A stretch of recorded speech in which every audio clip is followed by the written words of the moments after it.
Welcome back to another episode of Words of the Wise. Today I have Chief Thornhill from Blanco PD. I'm really looking forward to this conversation. He has vast knowledge on this career and the impact that it has on not just the officers, but on the family. So I'm really looking forward to diving into his insights. Welcome to the show, Chief Thornhill. Thank you so much for being here. Thank you for having me. I Of course, appreciate it. of course. How long have you been in this in this profession total? Total 28 years. Wow. How did you get started? Did you always know that you wanted to be in law enforcement or? I mm, I grew up around a lot of law enforcement officers, some famous ones and not some not so famous ones, and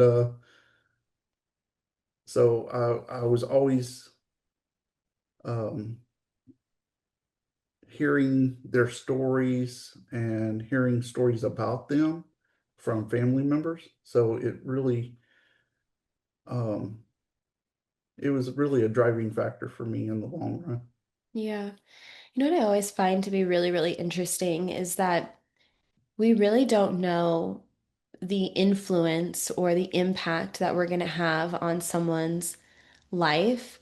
And, you growing up and just seeing how people presented themselves, hearing the stories, the things that they said was an inspiration for you to want to walk that same path. And I think sometimes we forget that just, by being a positive influence when you don't think anyone's watching can set the trajectory for someone else's life or their career. Absolutely. And I couldn't have asked to be raised around a better bunch of men and women than those. Yeah. So, and I grew up in Central Texas where law enforcement in my time was highly respected, and it was something that only a few could achieve with honor. So What was it that you learned from them? Because I would imagine that they were mentors for you. Was there anything specific as you were kind of coming up in your career that you learned from them that kind of stuck with you? I'd have to say the most important thing that I learned from them is do what's right even if no one's looking. Mm, And don't be the first one to jump out there to take the credit for it. Those men never were. They weren't the ones, waving their own banner and saying, "Hey, I did that." They just went and did it. mm, And sometimes they get credit for it and sometimes, but none of them ever sought the credit for it. So, yeah. So, like, do the right things, be a good person, but also be humble. exactly. I love it. Now, when you and I talked offline, one of the things that really stuck out to me, and there was a few things that we talked about that I would love to kind of highlight on this podcast, but one of the things was the extensive research that you have done on the impact that this career has, not just on the officers, but on the families. And I was hoping that you could give a little bit of insight into that research, why you started doing that in the first place and some of the things that you found. Well, it was actually I was personally motivated to do that research for personal reasons, family reasons. But I found that while I was doing the research, officers tend to take, even though most officers come into the uh, job with the thought process of I'll separate work from home Mm, and keep it that way. Well, it's kind of impossible. We do tend to carry our burdens home with us. Even if we try not to, we do it um, unknowingly. And so we have to find that sensitive line where it's a balancing act. Um, what do you discuss with your family? What do you talk about with your family? And how much time you spend with your family versus work. And so it's a tightrope walk and it's very hard. It's very difficult.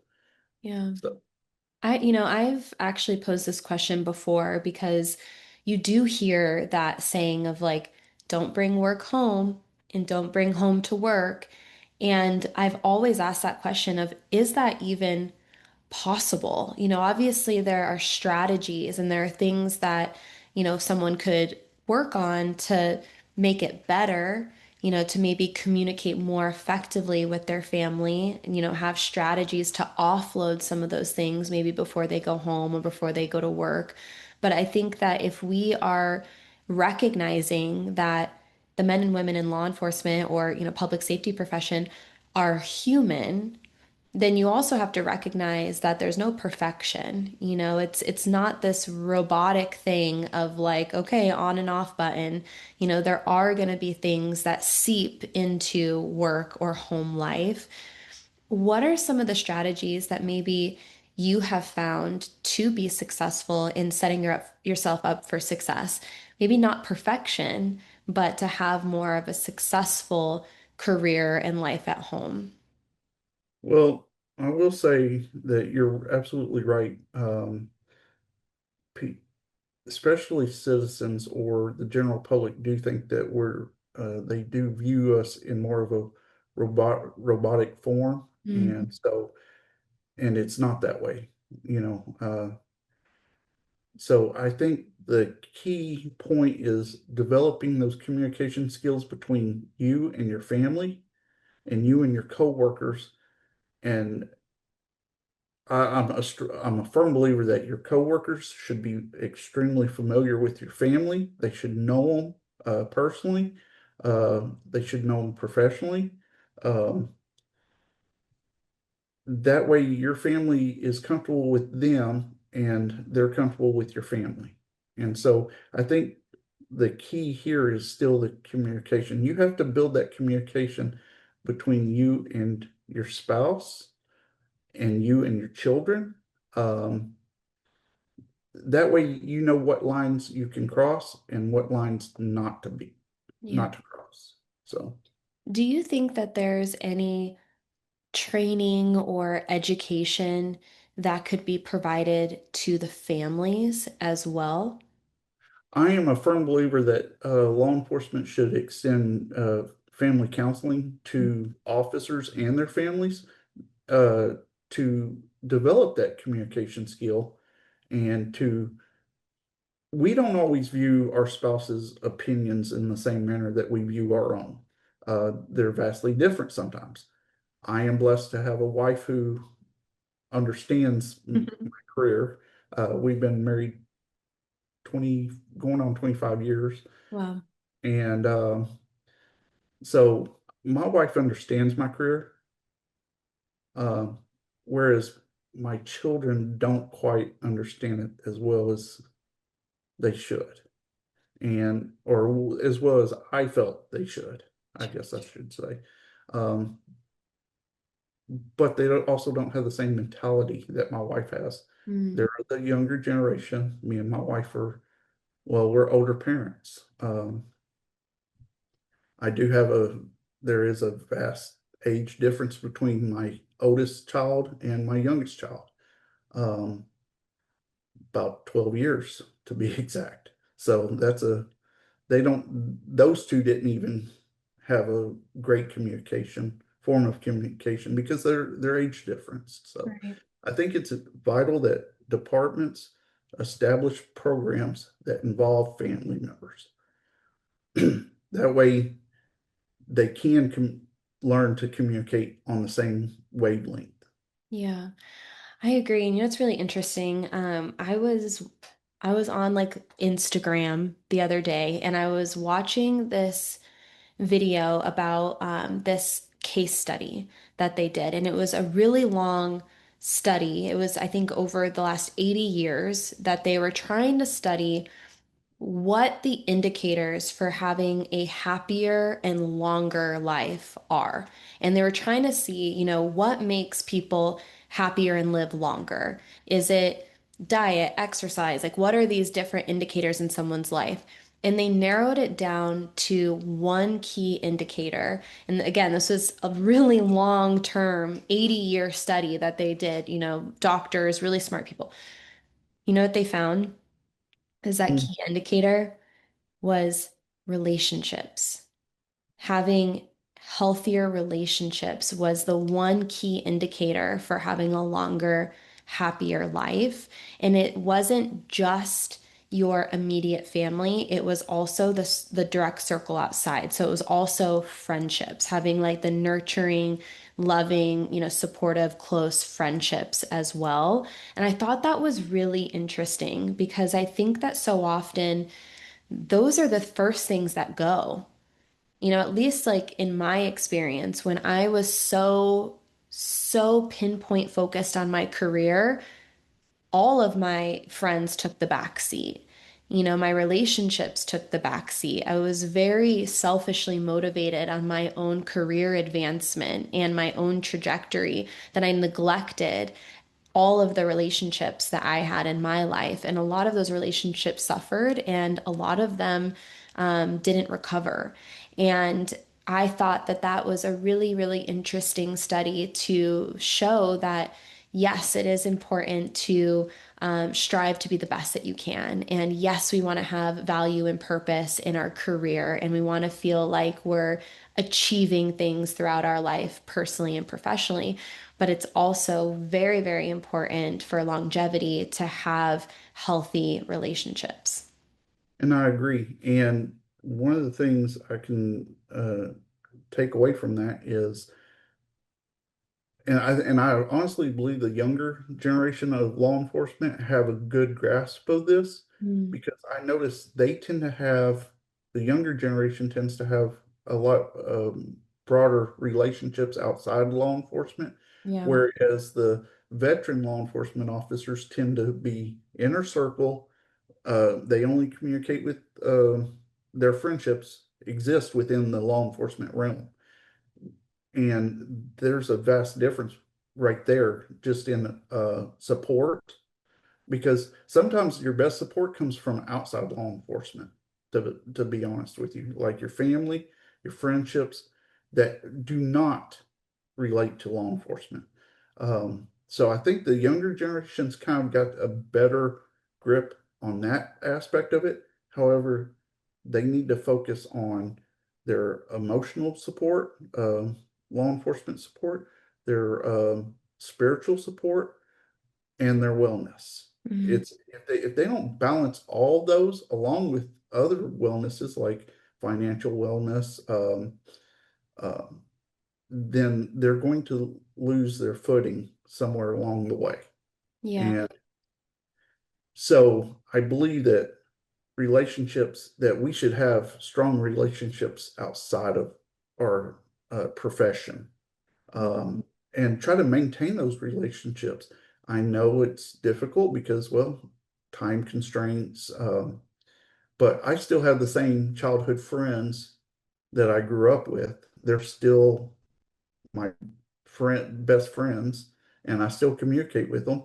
And I keep because I feel like that's an important aspect for me to do, Yeah. um, especially with me having a smaller family. And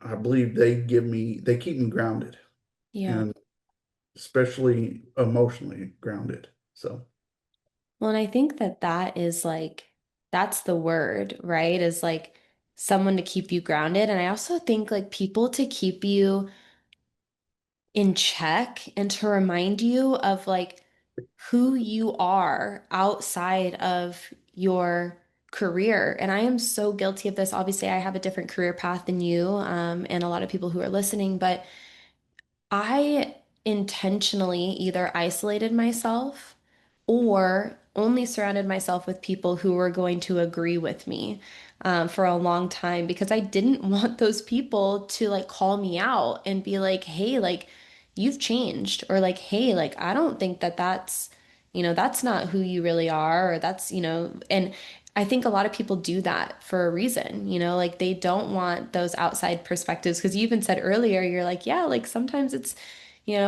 we have different perspectives or we have different outlooks, and some people don't want that. And it's an intentional isolation or surrounding yourself with people who are gonna like support you through whatever decisions you're making in that moment. And I think it's really, really important to have people in your life.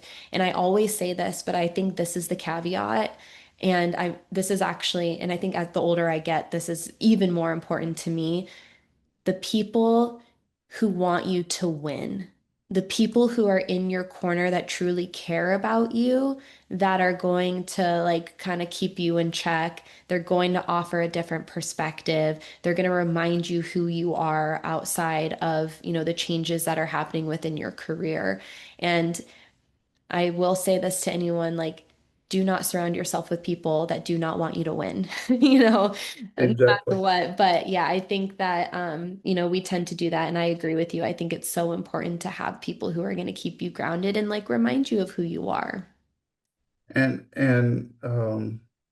sometimes you have to be reminded that you're not always right, because if you don't, Mhm. then you'll become this narcissist in your own life and you will self-destruct Yeah. in that manner. Yeah. So Well, I'm always right. So I'm just joking. But I agree with you. One of the things that you had said to me earlier was, and I've had this conversation before where, you have these younger officers who are like bright-eyed, bushy-tailed, so excited to come into this career. It's brand new. There's, decades ahead of them. And over time, slowly stop taking care of themselves and stop maybe prioritizing all of the things that you mentioned, finances, physical wellness, mental and emotional wellness. They start neglecting their families and not putting the effort into that. Why do you think that that tends to happen? And maybe what are some of the symptoms that either someone can look for in themselves to recognize that maybe they've, started slipping a little bit, or symptoms that maybe peers can look for in other people to kind of have those conversations of, hey, I'm noticing, some sort of decline. I can tell you from experience that a lot of that has to relate, especially in the older generation of law enforcement. And it took us a while to notice this. We have this serious disconnect from reality because tend to become more cynical over time, Mm, dealing with the same suspects, the same calls, the same crimes, the same, just seeing the totality of the world and the state it's in. We tend to disconnect from important aspects such as our physical wellness, our health, um, our mental health. And so it's important for officers to remember that they can't just disconnect because they had a long day or they had an off day or a bad day. It's super important for them to remember to stay connected. And yeah, those are troubling things that we see and we experience. Uh, but that's how PTSD gets its start, is through that disconnect, um, that emotional disconnect. Because well, when we clear the clock or go home, check off duty, we want to separate ourselves, but in the back of our minds, it's a subconscious thing that's going to haunt us. And yeah, so it's important for them to develop those communication skills and those relationships and find people that they can talk to that don't experience this. mhm, Now, I don't encourage officers to be, explicit in what they saw or, but at least find someone you can give a generalization to and try to get some feedback, whether it's positive, negative, you need some feedback. yeah, Uh, or you're going to carry all that weight around on your shoulders and it's going to weigh you down. yeah. So Well, and I'm a firm believer that conversations save lives. And I also know what it's like to shove things down and to not talk about things and to hold it in for years and years and years, and what that does to you mentally and emotionally. And um one of the things that you kind of mentioned is not wanting to deal with it. And I think that that's when we start to see the escaping, the avoiding, the numbing, those kind of unhealthy coping mechanisms through it, because it is a lot easier to numb out or to avoid it than it is to put in sometimes the really difficult hard work, which is going and maybe seeing a professional or having those hard conversations or, maybe trying to find some sort of healthy coping mechanism that can help you to offload those things. And it does take a little bit more effort. And I had a conversation recently with a chief, and he was kind of talking out loud. I don't think that he was necessarily like maybe asking me for my advice, but he was kind of just like in this like battle, like mentally. And he was like, yeah, I work a lot. And like, you know, in some cases, like people might think that I'm like a workaholic, like I just work a lot. He's like, and I'm trying to determine if this is healthy or unhealthy. Is this just me trying to avoid all of the stuff, or do I just really like working? And I think it was a really interesting question and concept to bring up. And I think that we can do this in any sort of like coping mechanism that we find ourselves in, asking ourselves a question. Are we doing this because we enjoy it, because we find, fulfillment from it? Or are we doing this to escape reality? And I think if you can pause and have that self-assessment, it's a really good like indicator, and it kind of helps you to like choose the path that you want to go down. And I think it could be a really simple question. Am I binge watching this Netflix show for 8 hours because I just really love this show and I think it's so good and like it makes me so happy and I just can't wait to like see the next episode?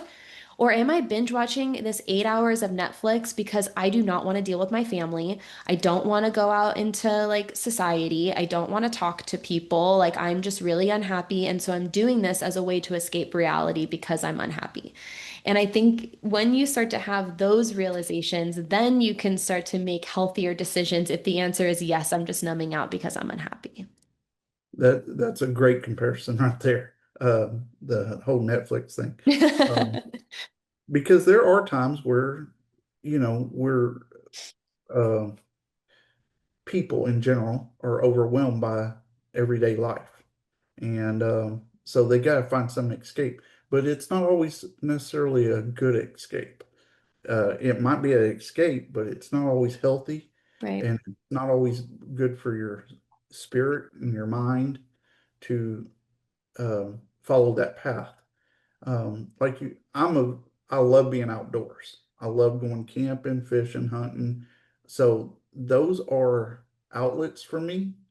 I'm also heavily involved in my church, um, my lodge. Those are outlets for me, but it's important for people to establish outlets in their life because that shows that they're connected and it keeps them, like you said, in check. Um, Growing up, my mother was brutally honest with me, and I'm so glad she was because she really kept my feet on the ground, and um, she was probably my driving inspiration for seeking out education, Yeah. uh, furthering my education. Um, and I got to give credit where credit's due. My previous chief really motivated me. Great leader, great man. Um, his name's Scott Rubin, and he was the former chief here before I took over. Um, he is inspirational in moving people and keeping people on track. And I feel like if you don't have people like that in your life, then you're going to get bogged down and overwhelmed by everyday life. So Yeah.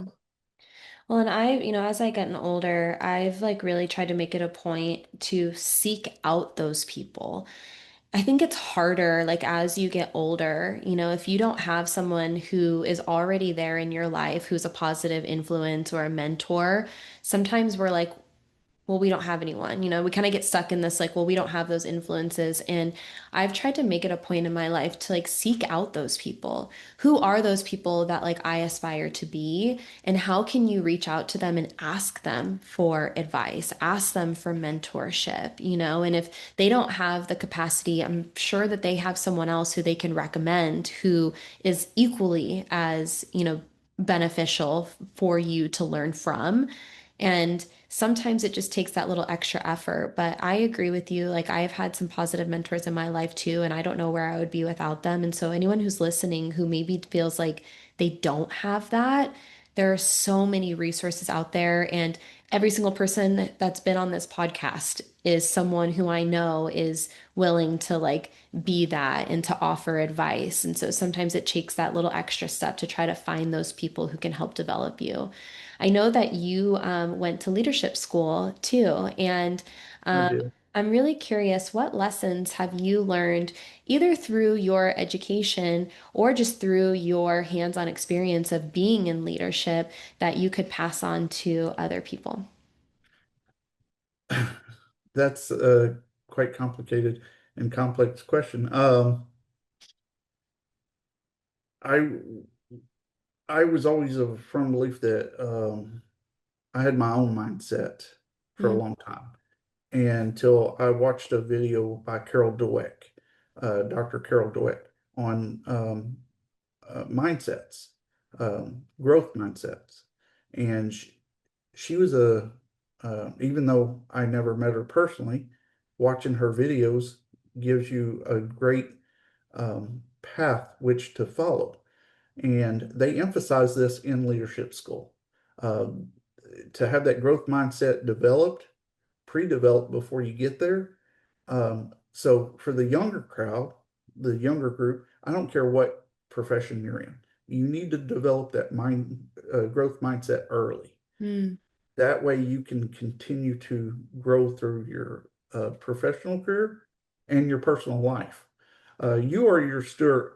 You're the steward of your own destiny. Um, and if you don't have good leadership to look towards, like my former chief, then I feel like you're not going to develop that same leadership style. mm. Uh, is it now? I will tell you that that former leader said, "I don't want you to be me. I want you to be you. I just want you to be more like me." And that was a great outlook on it.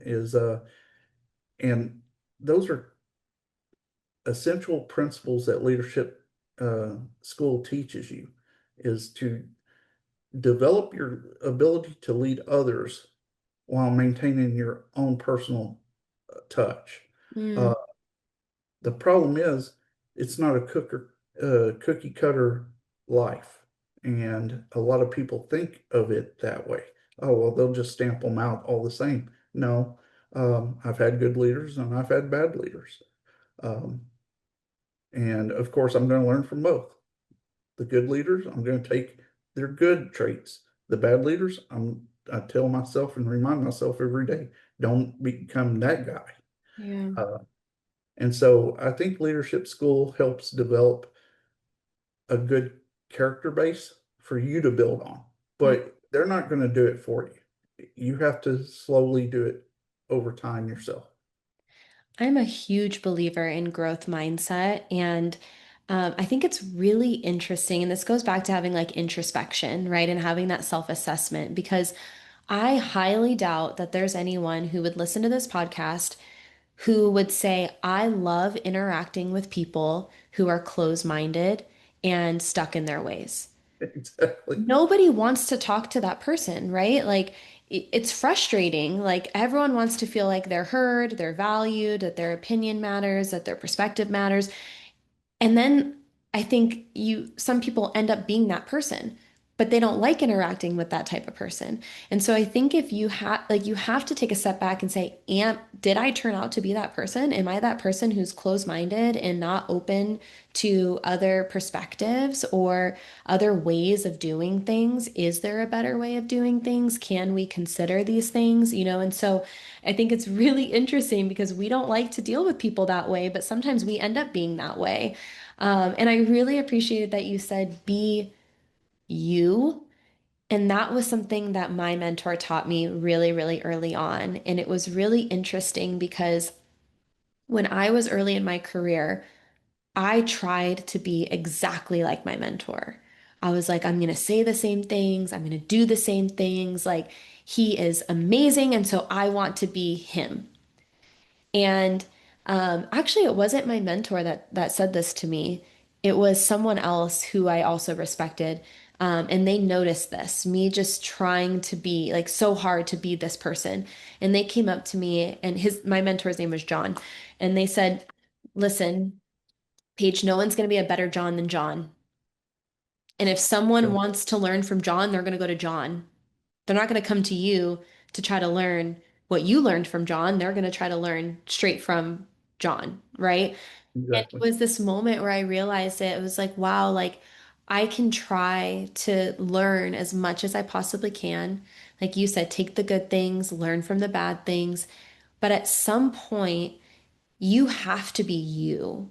And there has to be the authenticity of that, of you not trying to be someone else, like you being authentically you while still striving to be the best in your craft that you can. And it took me probably like years to really understand this. And I think as soon as I did that, not only did I feel better because I was like, wow, like now I feel like I can actually be me, but actually I found that people wanted to learn from me more and respected me more because I think that you can sense when there's more of that authenticity of like, oh, I know what I'm going to get.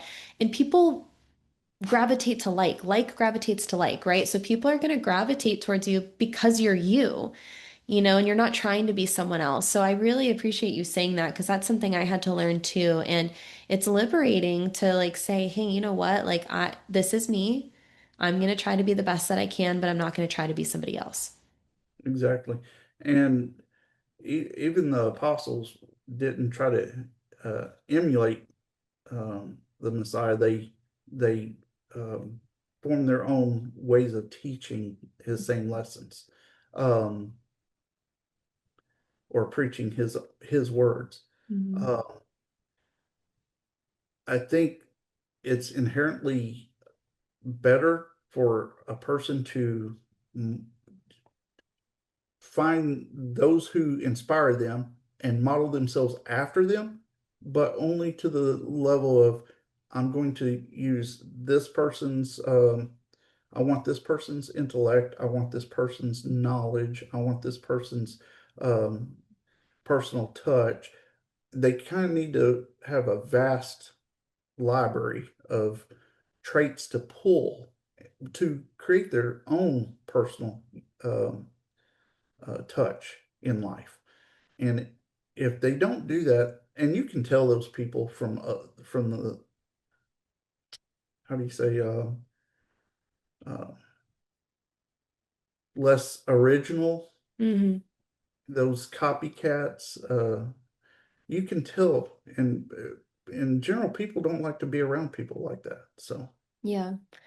I know we've talked a lot about um, leadership, wellness, and we kind of dove into mental, family, psychological, physical, financial, all these things that really matter, and making sure that you self-assess, that you understand if you are, choosing more of the unhealthy coping mechanisms versus healthy coping mechanisms, and having conversations and communicating and the importance of that. What do you think is still maybe the biggest challenge with law enforcement or public safety wellness as a whole?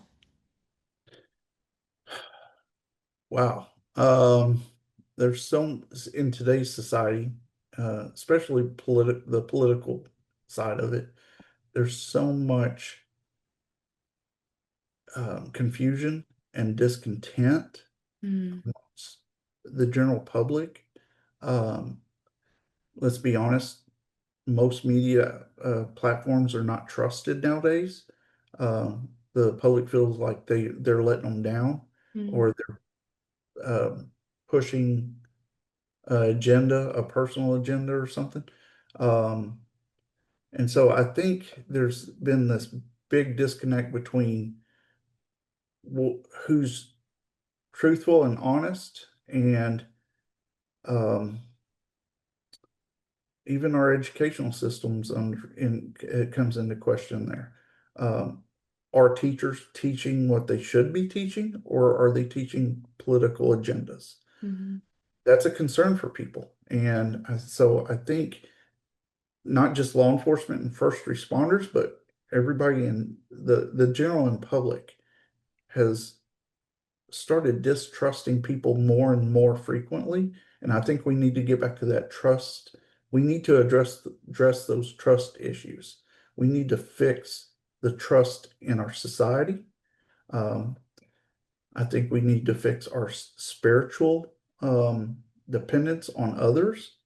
And I don't know how we're going to get there. I really don't. I